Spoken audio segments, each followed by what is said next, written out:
14절에서 16절 요한 1서 3장 14절에서 16절 함께 읽겠습니다. 우리는 형제를 사랑함으로 사망에서 옮겨 생명으로 들어간 줄을 알거니와 사랑하지 아니하는 자는 사망에 머물러 있느니라. 그 형제를 미워하는 자마다 살인하는 자니 살인하는 자마다 영생이 그 속에 거하지 아니하는 것을 너희가 아는 바라. 그가 우리를 위하여 목숨을 버리셨으니 우리가 이로써 사랑을 알고 우리도 형제들을 위하여 목숨을 버리는 것이 마땅하니라. 아멘. 주보에 뭐 잘못되어 있습니까? 제가 16에서 18절을 써놨습니까? 그러면 17, 18절 이어서 읽겠습니다. 누가 이 세상의 재물을 가지고 형제의 궁핍함을 보고도 도와줄 마음을 닫으면 하나님의 사랑이 어찌 그 속에 거하겠느냐. 자녀들아, 우리가 말과 혀로만 사랑하지 말고 행함과 진실함으로 하자. 아멘. 이래서 성경을 가지고 다녀야 됩니다. 어디가 됐든 바로 찾아서 읽을 수 있도록. 자, 드디어 2025년이 다 갔습니다. 이제 마지막 주일입니다. 오늘 저는 여러분과 사랑에 대해서 나누고자 하는데요. 지난주에도 우리가 사랑에 대해서 말씀을 나눴었죠? 어떤 사랑이었나요? 누구의 사랑? 네, 너무 오랜 시간이 지났죠? 예, 하나님의 사랑, 그리고 우리의 사랑, 하나님과 우리 사이에 하나님께서 무엇을 포기하고, 소리가 안 나네요? 하나님께서 무엇을 포기하고 우리 가운데 사랑을 주셨는가? 우리는 하나님을 어떻게 사랑해야 되는가? 우리가 지난주에 나눠보았습니다. 오늘은 그 사랑의 두 번째 다른 모습의 시간입니다. 12월은 흔히 결산의 달이라고 합니다. 정부뿐만 아니라 각 기업들 그리고 가정적으로도 1년간의 그 여러 가지 일들을 정산하고 뭐 재정적으로도 다 결산 감사를 하고 가정의 가계부도 결산을 하고요. 그리고 1년 동안 내가 행해왔던 일들을 돌아보고 그리고 그 다이어리도 한번 돌아보고 추억도 돌아보고 이런 시간들을 가집니다. 우리가 영적인 의미로 우리의 영혼에서 우리의 신앙에서 생각해 볼 때 우리는 정리해야 되는 것이 또 한 가지 있는데 그것은 관계의 장부입니다. 우리 정리하고 싶은 것들이 참 많이 있죠. 그런데 좋은 기억들도 있지만 참 안 좋은 것도 그 기억에 나고는 합니다. 며칠 전에 거의 30년 만에 대학 동기인 목사님을 만났습니다. 그 기억하면서 좋은 추억들이 막 기억이 나는데 어떤 경우에 누군가를 만나면요. 좋은 거는 별로 생각 안 하고 그래 그때 저 인간이 나에게 어떤 일을 행했어. 뭐라고 말했어. 안 좋았던 일들이 참 잘 기억이 납니다. 금년 한 해를 돌아볼 때 금년 안에 받은 은혜를 생각하고 하나님 앞에 기쁨을 생각하는 것이 아니라 금년 안에는 누가 나를 무시했지? 내 생일날 누가 날 축하하지 않았더라? 우리 교회에 누군가가 나에게 어떤 말을 했는데 그게 내 마음에 맺혔어. 나 너무 섭섭해. 아직도 기억해. 이렇게 되는 경우도 종종 있다라는 거예요. 예전에 제가 다른 교회에서 부사역자 생활을 할 때 보면은 간혹 남에게서 들은 말 한마디 때문에 섭섭해하고 상처받는 그리고 사실은 그 이전까지 다른 걸로 잘 좋게 지내다가 그 한마디로 인해서 관계가 깨져서 결국에는 누군가 한 사람은 교회를 나가기까지 되는 그런 일들도 종종 목격을 하게 됩니다. 예전에 선교훈련을 제가 받을 때에 한 선교사님은요. 그 이전에 선배 선교사님과 후배 선교사님으로 잘 지내다가 이제 아예 그곳으로 최종적으로 장기 선교를 가게 되어서 그 친한 선교사님이 부부가 단독으로 계신 그곳에 자기들도 함께 가서 이제 동역하기 위해서 갔어요. 근데 가기 전까지 선배와 후배로 너무나도 친하게 잘 지내고 서로 사랑하고 그런 관계였는데 왜 그런 말씀을 하셨는지 모르겠는데 딱 한마디. 도착해서 아우 이제 우리 서로 너무나도 같이 있으니까 너무나도 좋으니까 서로 늘 사랑하면서 좋은 관계를 맺자고. 이제 언니 동생 하면서 우리 잘 지내요. 이 한마디가 거슬렸나 봐요. 이제 같이 선교사인데 왜 언니 동생이냐고, 같이 선교사 아니냐고. 근데 아마 말씀하신 분도 나쁜 의도로 얘기했을 것 같진 않아요. 이제 언니 동생 호칭보다는 선교사로 같이 호칭하는 것이 더 맞지 않나요? 그분은 그게 맞다고 생각해서 이야기한 것 같고, 그리고 선배 선교사님은 이제 언니 동생 하면서 지내는 것이 더 가깝고 좋을 것 같아서 하신 말씀 같아요. 그런데 그 한마디로 인해서 서로 간에 완전히 갈라져서요. 서로 얼굴도 안 보는 사이가 되셨다라는 이야기를 들었습니다. 들으니까 너무 기가 막히고 어떻게 그럴 수가 있지? 그런 생각이 들죠. 그런데요. 사실 우리 인생을 돌아보면 우리는 안 그랬었나요? 남의 말 한마디, 남의 행동 하나, 그게 너무나도 섭섭해서 그 사람하고 연락도 하기 싫고, 더는 안 보고 싶고, 이런 일들 우리 있습니까? 없습니까? 있지요. 우리가 때로는 갚아야 되는 것이 너무나도 많이 있습니다. 우리가 뭘 제일 그래도 잘 갚아야 된다고 생각해요? 돈 제일 잘 갚으려고 그러죠? 왜요? 돈 안 갚으면 내가 굉장한 그 불이익을 겪을 수가 있거든요. 돈은 참 잘 갚으려고 날짜에 맞춰서 갚아야 돼. 신용등급이 안 떨어지기 때문에 돈을 참 잘 갚으려고 하는데 이 감정의 부채는 갚을 생각을 안 해요. 안 보면 그만이지. 이게 왜 그런가 생각을 해봤어요. 돈을 안 갚으면은 이 추심이 오고요. 은행 돈 안 갚으면은 은행 돈 안 갚은 대로, 개인 돈 안 갚으면 개인 돈 안 갚은 대로 다 이유가 있고 내용 증명이 오고 때로는 법정에 서야 되고 그렇잖아요. 그런데 감정의 빚은요. 굉장히 섭섭한데 내가 저 인간 안 보면 되지. 그리고 끝이에요. 그러니까 남한테 함부로 할 수가 있고 감정을 갚지 않을 수가 있는 거예요. 요즘의 군대는 인호가 마침 군대 간다 그래서 그런 거지만 요즘 군대는 그렇게 안 하지만 옛날 군대는 참 욕도 많이 하고 때리기도 많이 때리고 그랬던 것 같습니다. 그런데 사람들이 갖고 있는 생각이 뭐냐면 제대하면 두 번 다시 안 볼 사이인데 그러니까 막 하는 거예요. 근데 생각해 보니까 저도 군대에서 제대하고 나니까 군대에서 안 좋았던 일들 참 많이 생각이 나고요. 굳이 내가 그 사람 안 좋았던 사람을 찾아가서 봐야 되나 그런 생각도 들고요. 서로 어디 사는지도 모르고 친해야 연락처도 교환하고 그런 거지 서로 섭섭한 관계인데 그럴 이유가 없잖아요. 그러니까 막대하는 것 같아요. 때리고 정말 구박하고 그러다가 또 영창 가고 그런 일이 저희 부대 안에도 있었어요. 너무나도 속상했지만 왜 남을 때릴까 이해를 못했지만 그것이 사람이 사람에게 그런 것을 했을 때 내가 대가를 치르지 않아도 된다라는 상황이 되면 우리는 함부로 감정적인 그런 빚을 지는 것 같아요. 우리는 금전적인 재정적인 빚 외에도 이런 감정적인 빚을 지지 않기 위해서 굉장히 노력을 해야 됩니다. 그리고 청산을 잘 1년에 정산하듯이 그 감정을 잘 정산하고 청산할 수가 있어야만 합니다. 지난주에 예수님께서 하늘의 보좌라는 권리를 버리고 이 땅에 오신 그 사건에 대해서 우리가 나누었습니다. 이제 그 예수님께서 정말 진정한 사랑의 관계를 맺기 위해서 다 내려놓으시고 그리고 다 내어주시면서 맺은 그 사랑을 우리가 받았어요. 이제 우리는 옆에 있는 나의 지체를, 내 형제와 내 자매를 어떻게 사랑해야 되는가 오늘 세 가지로 나눠서 살펴보고자 합니다. 조금 전에 읽은 말씀에도 16절에 보면 그가 우리를 위하여 목숨을 버리셨으니 우리가 이로써 사랑을 알았다.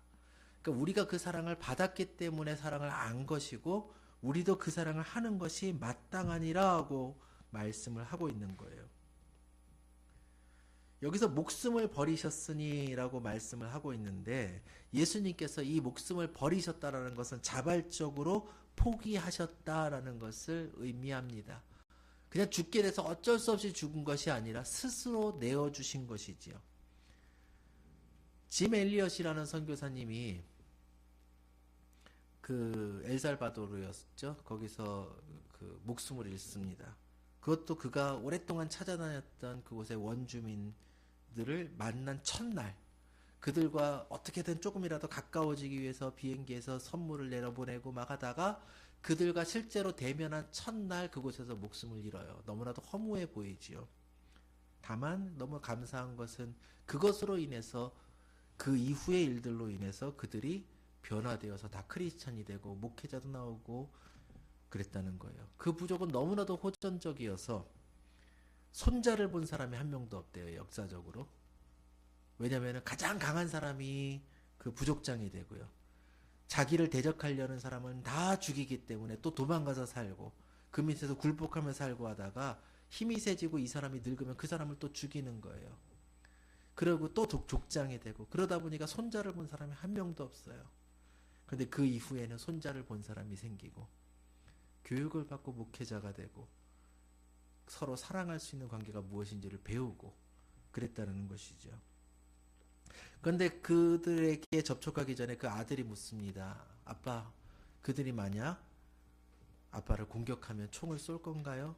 그때 짐 엘리엇은 그럽니다. 그들은 아직 준비가 되지 않았어. 뭐가 준비 안 됐을까요? 천국 갈 준비가 되지 않은 거예요. 실제로 그곳에서 여러 명의 그 선교사님이 함께 목숨을 잃었는데, 그들의 총에는 다 총알이 가득 들어 있었지만 단 한 발의 총알도 발사되지 않았습니다. 그런데 나중에 그 아버지 짐 엘리엇을 죽인 사람이 그 아들에게 자기를 죽이라 그러면서 그 대가를 자기가 치르겠다 그러면서 이야기를 할 때 그 아들이 창을 내려놓으면서 이야기합니다. 내 아버지는 당신에게 죽은 것이 아니야. 자기 목숨을, 내 아버지는 그 목숨을 당신에게 내어주신 거야. 이것이 곧 예수님의 사랑과 같은 것입니다. 예수님은 우리에게 죽임을 당하신 것이 아니라 그 목숨을 값없이 우리에게 내어주신 거예요. 예수님은요, 권리가 있으셨죠. 하늘의 보좌에서 모든 것을 누릴 권리가 있으셨고, 이 땅에서도 무엇이든 행할 권리가 있으셨으며, 십자가에서도 하늘의 그 천군과 천사들로 그 모두를 물리칠 그 권리가 다 있으셨습니다. 세상에 누구보다도 높아질 권리가 있으셨고, 무엇이든 하실 그 힘이 있으셨죠. 그런데 그것을 내려놓으신 거예요. 여러분, 목숨을 버린다라는 이 말 속에는 권리를 내려놓는다라는 의미가 포함되어 있을 것입니다. 내 자존심, 내 취향, 내가 대접받을, 내가 누릴 권리를 누군가를 위해서 내려놓는 것, 양보하는 것. 예수님이 자기를 다 비우셨는데요. 우리 삶에 적용하는 것은 곧 내 권리를 조금 내려놓고 내 형제를, 내 자매를 높여 세울 수 있는 것입니다. 그렇기 때문에 성경 말씀에도 나보다 남을 항상 낮게 여기고 그리고 겸손하라고 말씀하고 있는 것입니다. 우리가 마음을 닫을 때요, 절대로 이 빚은 청산되지 않아요. 영국에 엘리자베스 베럿이라는 유명한 시인이 있습니다. 이 여인이 그 로버트 브라우닝이라는 사람과 결혼했는데 그 결혼을 아버지가 굉장히 반대했어요. 그래서 아버지와 완전히 떨어지고 나서 결혼 생활하면서 이 여인이 그 아버지와의 관계 회복을 위해서 10년을 애썼습니다. 어떻게 했냐면 시인이기 때문에 매주 자기가 아버지를 위해서 아름다운 시를 쓰고 편지를 써서 아버지에게 보냈어요. 10년을 그렇게 했습니다. 1년이 52주니까 10년이면 520통보다 조금 더 보냈겠네요. 근데 10년 후에 편지 뭉치가 함께 묶여갖고 반송되어 왔습니다. 근데 놀라운 건 뭐냐면 단 한 통의 편지도 개봉되는 흔적이 없었어요. 그 아버지는 자기의 그 상한 감정 속에서 딸을 용서하지 않을 권리가 물론 있었겠지요. 자기 분노를 유지할 권리가 있었겠지요. 내 감정을 건드렸다는 것 때문에 나는 너를 용서하지 않겠어라는 그런 마음을, 그의 자유였을 것입니다. 그것을 지키기 위해서, 자기 자존심을 지키기 위해서 그는 딸의 화해 요청을 뜯어본 적도 없이 10년을 모았다가 돌려준 거예요. 그는 딸을 잃어버렸습니다. 그러나 그보다 더 크게 자기 자신을 고립시켰을 것입니다. 누군가를 사랑할 줄 모르고 용서할 줄 모르고 자기 자신만이 옳고 자기 자신만이 누릴 수 있고 자기 자신만을 위해서 사는 그런 사람은 결국 외로워질 수밖에 없는 거죠. 내가 움켜쥐었던 나의 권리가 나를 감옥에 가두어 버리는 것입니다. 나는 무엇이든 누리고 있어. 나는 무엇이든 할 수 있어라고 어디든 갈 수 있어라고 생각하겠지만 사실은 그는 다른 모든 사람으로부터 자기를 고립시키는 거예요. 여러분, 물론 여러분이 그런 편지를 받아본 적이 없을 수 있어요. 그렇지만 누군가의 화해의 제스처를 받았음에도 여러분은 그 손길을 외면하고 잡지 않은 경험이 혹시 있는지 돌아보시기를 바랍니다. 요한 2서 1장 1에서 3절 말씀 성경 있으신 분들은 보시기 바랍니다. 거기에 이렇게 말씀합니다. 장로인 나는 택하심을 받은 부녀와 그의 자녀들을 사랑하노니 내가 참으로 사랑하는 자요 나뿐 아니라 진리를 아는 모든 자도 그리하는 것은 우리 안에 거하여 영원히 우리와 함께할 진리로 말미암음이로다. 은혜와 긍휼과 평강이 하나님 아버지와 아버지 아들 예수 그리스도께로부터 진리와 사랑 가운데서 우리와 함께 있으리라. 자, 사랑하는데 정말 나는 참으로 사랑하는 사람인데 그 사랑은 어디서 오느냐? 진리로부터 온다라고 이야기를 합니다. 진리를 아는 모든 자도 사랑할 수 있게 된다라고 말씀하는 것입니다. 우리가 하나님의 말씀 가운데 하나님의 뜻 가운데 예수 그리스도께 붙잡힌 바 된 자로서 살아갈 때 우리는 비로소 사랑할 수 있게 된다라고 말씀하는 것입니다. 요한이 계속 사랑한다라고 말하면서 진리 안에서를 강조하고 있는 것입니다. 요즘 세상에서 잘못된 사랑이 너무나도 많아요. 여러분, 무조건 긍정해 주는 게 사랑일까요? 그렇지 않습니다. 그런데 무조건 긍정해 주려고 할 때가 있어요. 자기 자녀에게도 무조건 긍정하려는 사람들이 있습니다. 그것은 사랑이 아닐 수 있습니다. 성경은요, 사랑을 뭐라고 이야기하냐면 예수 안에서 진리를 떠나지 않은 진리 안에 있는 사랑, 그것을 반대로 말한다면 진리를 떠나서 맹목적으로 하는 사랑은 가짜 사랑이 되는 거죠. 내 감정대로 하는 사랑이 되는 것입니다. 여러분, 사랑이 없는 진리는 굉장히 잔인합니다. 그런데 진리가 없는 사랑은 위선이라고 보아야 되는 것입니다. 왜냐하면 나는 사실은 사랑할 줄 모르는데, 사랑이 무엇인지도 모르는데 사랑이라는 껍질을 쓰고 있는 것이거든요. 본회퍼라는 독일의 신학자가 있지요. 그가 나치의 치하에서 참 많은 일들을 한 사람입니다. 그런데 그가 나치 안에서 진짜 공동체가 무엇인가 많이 고민을 했습니다. 그의 책에 성도의 교제라는 책이 있는데 거기에 이런 말을 합니다. 자신이 꿈꾸는 이상적인 공동체의 모습을 사랑하는 사람은 결국 그 공동체를 파괴하게 된다.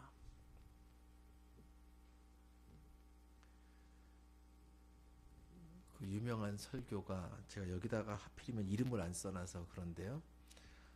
저도 똑같은 이야기를 하고 나중에 그 이해화를 봤는데요. 예전에 한번 말씀을 드린 것 같기도 하지만 한 후배 전도사님이 제가 있었던 교회에 대해서 갑자기 저에게 물어본 적이 있습니다. 전사님, 어디 교회 그 전사님이 사역하던 그 교회가 어떤 교회예요? 이렇게 물어보는 거예요. 유학할 때 일인데요. 그 대체 왜 그런 말을 물어보는지를 알 수가 없어서 물어봤습니다. 왜 물어보느냐? 그때 자기가 이번에 거기에 사역을 좀 지원해 보려고 하는데 어떤 교회인지 궁금해서 물어봅니다. 근데 조금 전에 그 말씀드린 유명한 설교가는 누가 완전한 교회를 찾길래 그런 교회가 없다. 설령 있다 해도 네가 가면 완전하지 않아질 것이다. 그런 이야기를 했는데 무슨 말이냐면요. 내가 완전하게 하기 위해서 가는 것이 아니라 완전한 교회를 찾을 수 없다는 것이지요. 그리고 인간은 불완전하기 때문입니다. 그래서 제가 물어봤어요. 어떤 교회를 찾느냐? 그런데 그 얼마 전에 또 다른 후배 전사님이 크게 어려운 일을 겪었는데 그 사역하고 있는 교회에서 그 어려움을 다 해결하기 위해서 정말 온 교회 교인들이 애썼던 그런 일이 있었습니다. 그 예를 들면서 그 정도 교회면 되겠습니다. 그래서 제가 그랬어요. 가지 마라. 왜 그러냐요? 그 교회가 부족하기 때문에 가지 말라는 게 아니라 네가 사역자인데 가서 교인들을 그런 교인들이 되게끔 만들려고 하는 것도 아니고 그렇게 섬기기 위해서 가는 것도 아니고 그런 섬김 받으러 가는 거면은 가지 않는 게 맞다. 그렇게 이야기를 해준 적이 있습니다. 우리는 교회 안에서 사역자뿐만 아니라 우리가 다 그럴 때가 있어요. 내가 이상적으로 꿈꾸는 사람들은 다 사랑하고 내가 원하는 모습으로 있고 나에게 이런 말들을 해줘야 되고 내가 무슨 말하면 다 알아들어야 되고 그런 꿈꾸는 이상적인 공동체 모습을 생각하게 됩니다. 그런데요, 그렇게 되면 결국 그 공동체를 내가 파괴하게 돼요. 왜냐하면 사람들은 나와 성장 배경과 살아온 환경이 다 다르기 때문에 내가 원하는 대로 말해주지 않습니다. 내가 원하는 모습대로 살아가지 않습니다. 그렇기 때문에 그 모습을 서로 간에 강요하다가 공동체가 파괴가 되는 것이죠. 우리 교회는 어떤 모습이어야 될까요? 리버티 교회는. 저는 때때로 우리 교회에서 왜 목사님이 이런 문제를 가만 두고 보는지 모른다라는 이야기를 많이 들어왔어요. 우리 수련회 한 번만 가도 뭐 한 번만 해도 또 어떤 갈등이 있어도 제가 어떡합니까? 웬만하면은 참견 안 하고 가만히 있죠. 제가 참견하는 거는 어떤 그 복음적인 문제, 성경에 대한 문제 그런 거 외에는 웬만하면 참견 안 합니다. 물론 일일이 다 참견하기에는 제가 부족해서 그런 면들이 있겠지요. 그렇지만 또 더 중요한 것은 무엇이냐? 우리는요, 누구나 저뿐만 아니라 여러분 모두가 다 다른 사람의 하나님 보시기에 부족한 모습을 받아서 내가 소화시키고 이해하고 그러면서 하나 되기 위해서 이곳에 있는 것이지 나에게 다 맞는 사람들이 나를 만족하게 하기 위해서 이 자리에 있는 것이 아니에요. 그렇기 때문에 저는 여러분들이 각자가 다 하나님 앞에 나아가시기를 굉장히 바라보고 있습니다. 그래서 내 눈앞에 있는 그 부족한 사람을 사랑하지 못하면요, 그런 공동체가 이루어질 수 없는 거예요. 공동체가 단단하게 결합이 되기 위해서는요, 여러분 어떤 두 개의 금속이요, 매끈매끈한 표면을 가진 두 개의 금속이 맞붙어 있으면요, 이 금속은 절대로 결합되어 있지 못합니다. 어떻게 해야 결합이 될까요? 홈이 있어야 돼요. 그래야 마찰력이 생깁니다. 더 강한 결합은 어떻게 이루어져야 될까요? 그 홈끼리 딱 맞물릴 때 더 강한 결합이 이루어집니다. 그런데 우리는요, 다 매끈매끈하려 그래요. 아주 매끈매끈해서 서로 간에 걸림이 없기를 바랍니다. 왜 나랑 이렇게 마찰이 있어? 왜 이렇게 오는데 여기에 걸리는 부분이 있어? 여러분, 우리 교회 공동체가 그 부족함 때문에 결속되는 줄 믿으시길 바랍니다. 그렇기 때문에 그 결속을 위한 그 울퉁불퉁함을 여러분들이 받아들여야 돼요. 참된 사랑은요, 나는 이런 것이 좋아, 나는 이런 스타일이야, 내 이상형은 이래라는 것을 강요하고 받아들이라고 이야기하는 것이 아니라 하나님이 저 부족한 내 형제와 자매의 모습을 조금씩 만져서 발전해 나가는 모습을 내가 보면서 나도 함께 기뻐할 수가 있어야 되는 거예요. 그렇기 때문에 부족한 사람의 모습을 이해하시길 바랍니다. 그리고 하나님은요, 우리가 아무리 완전에 가까워져도 하나님 보시기에는 부족해요. 그렇기 때문에 내가 굉장히 큰 능력을 가지고 있어도 나는 헌신할 수 있어야 되고 열심을 내야 되고 성실해야 되고요. 부족한 사람은 그 부족한 대로 나는 부족하기 때문에 아무것도 안 해가 아니라 부족하지만 최선을 다해서 하나님 앞에 나아갈 수가 있어야 돼요.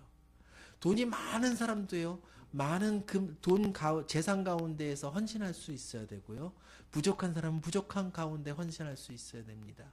모든 사람에게 하나님이 보시는 것은 재능이나 힘이나 능력이나 재산이 아니라 그 사람이 하나님 앞에서 어떠한 발걸음을 걸어가고 있느냐를 우리 하나님 보고 계시는 거예요. 그러므로 하나님이 우리를 그렇게 보고 계시기 때문에 우리도 서로를 있는 그대로의 모습으로 볼 수 있게 되기를 바랍니다. 그리고 마지막으로 사랑은요, 고린도전서 13장 5절에 보면은 무례히 행하지 아니하며 자기의 유익을 구하지 아니하며 성내지 아니하며 악한 것을 생각하지 아니하며 이렇게 써 있습니다. 장부를 태운다라는 거예요. 빚을 청산할 때 정말로 완전히 청산하는 것은 장부가 태워질 때의 이야기죠. 여러분 조금 이건 다른 예지만요. 사람이 죄를 짓고 교도소 갔다 오면 뭐가 그어집니까? 빨간 줄이 그어진다 그러죠. 이걸 전과라고 이야기합니다. 이전에 잘못을 행했다라는 거예요. 사실 그 사람은 죄값을 치른 거지요. 근데 우리 사회는 그 전과자를 굉장히 천대하고 아주 때로는 못 살게 굽니다. 청소년 때에 죄 지은 것은 그 기록을 이렇게 공개하지 않는다 그러는데요. 성인이 되고 나서 죄를 지으면은 그것을 다 공개를 해서 조회를 하면 막 나오게끔 되어 있어요. 물론 그 사람의 본성이 참 악할 수 있기 때문에 조심할 수는 있겠죠. 그러나 죄값을 치룬 사람에 대해서 사회가 굉장히 색안경을 끼고 봅니다. 제가 왜 이렇게 말씀을 드리냐면은 정작 죄를 지었지만 너무나도 능숙하고 머리가 좋아서 죄값을 치르지 않은 사람은 전과자가 아니에요. 이 사람이 훨씬 무섭고 소름 끼치는 사람인데, 똑같은 죄를 지었지만 법망을 잘 피해 나간 사람에 대해서 우리 사회는 관대합니다. 그런데 정작 죄값을 다 치른 사람에 대해서는 굉장히 가혹하죠.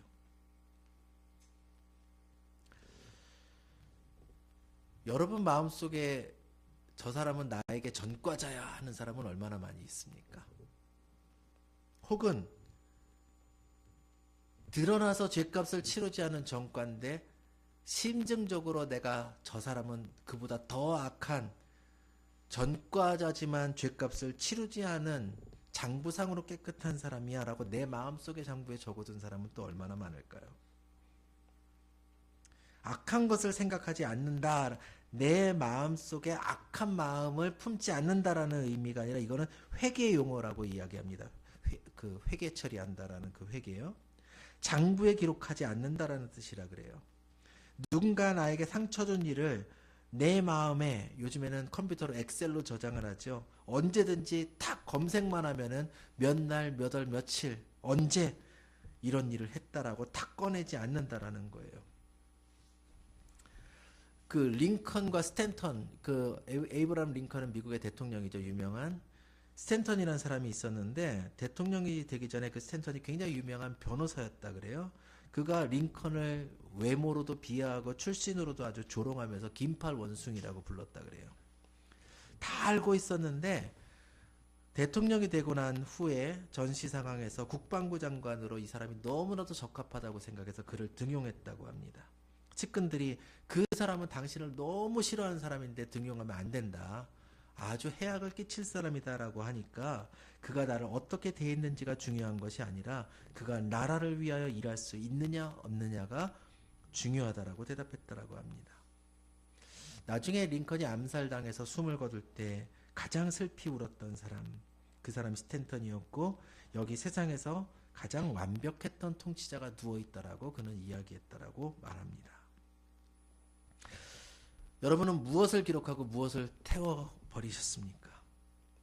우리 사회는 참 용서가 없는 사회라고 생각을 해요. 나랑 생각이 다른 사람, 지역이 다른 사람, 정치적 성향이 다른 사람, 어느 쪽 편에 섰던 사람, 우리는 참 많은 편을 가릅니다. 그러나 여러분 마음속에서 적어도 우리 공동체 안에서 여러분 더 사랑할 수 있게 되기를 축원합니다. 근데 제가 이렇게 사랑하십시오, 사랑하라고 이야기하지만 가능한가요? 아니에요. 우리 힘으로는 불가능합니다. 우린 여전히 자아가 살아있고 우리 마음속에 악함이 있고 우리 생각이 있기 때문에 그렇습니다. 링컨보다도 본 해포드보다도 더 위대하신 우리 하나님을 바라보시기를 바랍니다. 여러분 하나님이요 여러분의 지나온 행적을 하나하나 장부에 기록하고 잊지 않으셨다면 우리는 살아갈 수 없어요. 천국에 못 가는 것뿐만 아니라 이 세상에서도 하나님의 저주를 받아서 멸망해야 마땅한 사람들입니다. 우리 마음속에 죄악들을 품고 있잖아요. 그런데 예수님께서 다 지불해 버리셨어요. 우리의 죄를 기억조차 하지 않으신다라고 성경에 약속하셨습니다. 여러분, 사랑받은 자만이 사랑할 수 있습니다. 탕감받은 자만이 탕감할 수 있습니다. 여러분 마음속에 있는 여러분의 그 수많은 빚을 우리가 탕감받았기에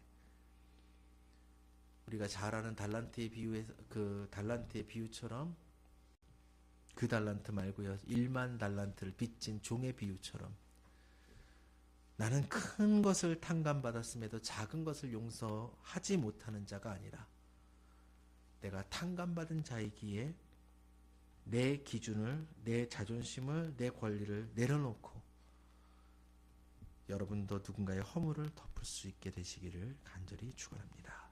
기도드리겠습니다. 하나님, 오늘 주님의 은혜 가운데 우리가 살기를 원합니다.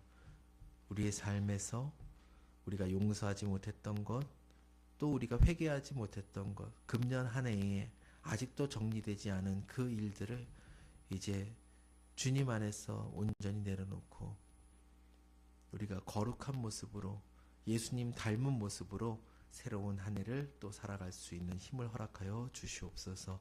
예수님의 이름으로 기도하옵나이다. 아멘.